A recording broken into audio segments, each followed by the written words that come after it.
You know, there's a rule of thumb that if you run a company that 20% of your employees do 80% of the work, or that 20% of your customers are responsible for 80% of your sales, or that 20% of them are responsible for 80% of the customer service calls. Same thing, but that's not exactly the rule. The rule is worse than that. The rule is, in a given domain, the square root of the number of people operating in that domain do half the productive work. So you think, well, you have 10 employees, 3 of them do half the work. It's like, yeah, okay. What if you have 100 employees? Then 10 of them do half the work. What if you have 1,000 employees? Well, then it's 30. And if it's 10,000 employees, then it's 100. And this actually turns out to be a rather ironclad rule. It applies across very, very many situations. It applies, for example, to the mass of stars and the size of cities. So you can see how universal it is as a law. And it's something like those that have more get more, and those that have less get less. That's the Matthew principle, right? To those who have everything, more will be given. From those who have nothing, everything will be taken away. And the economists sometimes call that the Matthew principle. And so what that lays out is a world that's rife with inequality. So you know, you hear this idea that I think it's the 85 richest people in the world have more money than the bottom 2 billion. That's a Pareto distribution phenomena. And you might say, to hell with capitalism for producing that. It's like, sorry, you got your diagnosis wrong. It's a natural law. It's no matter what society you study, you get a Pareto distribution of wealth. You get a Pareto distribution of number of records recorded. You get a Pareto distribution of number of songs written or goals scored. Like any creative product has that characteristic.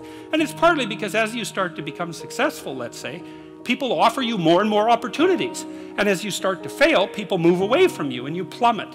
And so, okay, so that's rough. So what it means is that there is always a landscape of inequality. What that means is that there's always going to be people around that are better at something than you are. And that's a problem, because you can get jealous and you can get bitter and you can get resentful, and worse, you can get hopeless, you know, because you look like I have this friend of mine. He told me something so funny. He was decrying his lack of success in the world, and he compared himself to his roommate.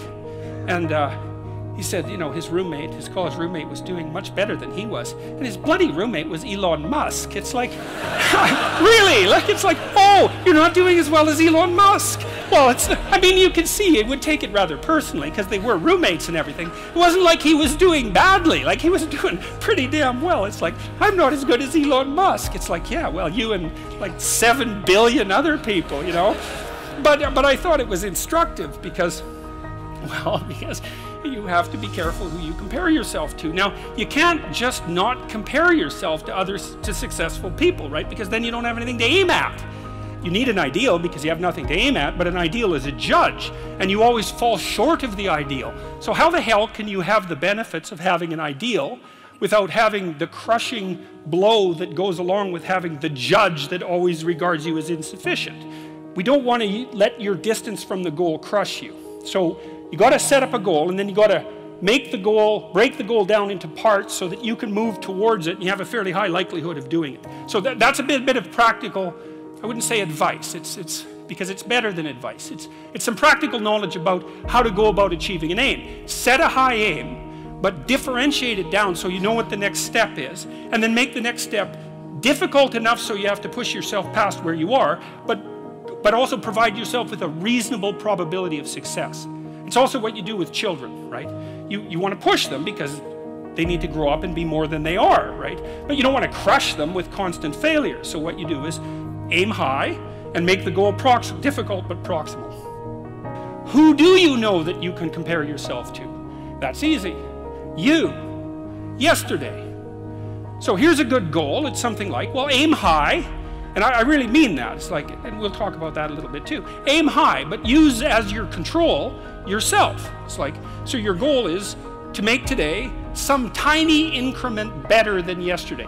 And you can use better, you can define better yourself. This doesn't have to be some imposition of external morality. You know where you're weak and insufficient, where you could improve. Think, okay, well, this is what I'm like yesterday. If I did this little thing, things would be just an increment better. And well, that's a great thing because you get the ball rolling, and incremental improvement is unstoppable. you can actually implement it, and it starts to generate Pareto Distribution-like consequences. It starts to compound. And I've seen that happen in people's lives over and over. Well, people write me all the time and tell me that they're doing that, but I've seen that happen in people's lives continually. They make a goal that, the goal should be, how could I conceive of my life so that if I had that life, it would clearly be worth living, so I wouldn't have to be bitter, resentful, deceitful, arrogant, and vengeful. Like, that's sort of the bottom line, right? Because that's what endless failure does to you. It's not good. And that's what life without purpose and a goal does to you as well, because life is very hard. So you think, okay, well, I need to adopt a mode of being that would justify my suffering. And you can ask yourself that question. What would make this worthwhile? I quote Nietzsche, I think, in that chapter. He said, "He who has a why can bear almost any how." That's a lovely line, man. I mean, it's a lovely line.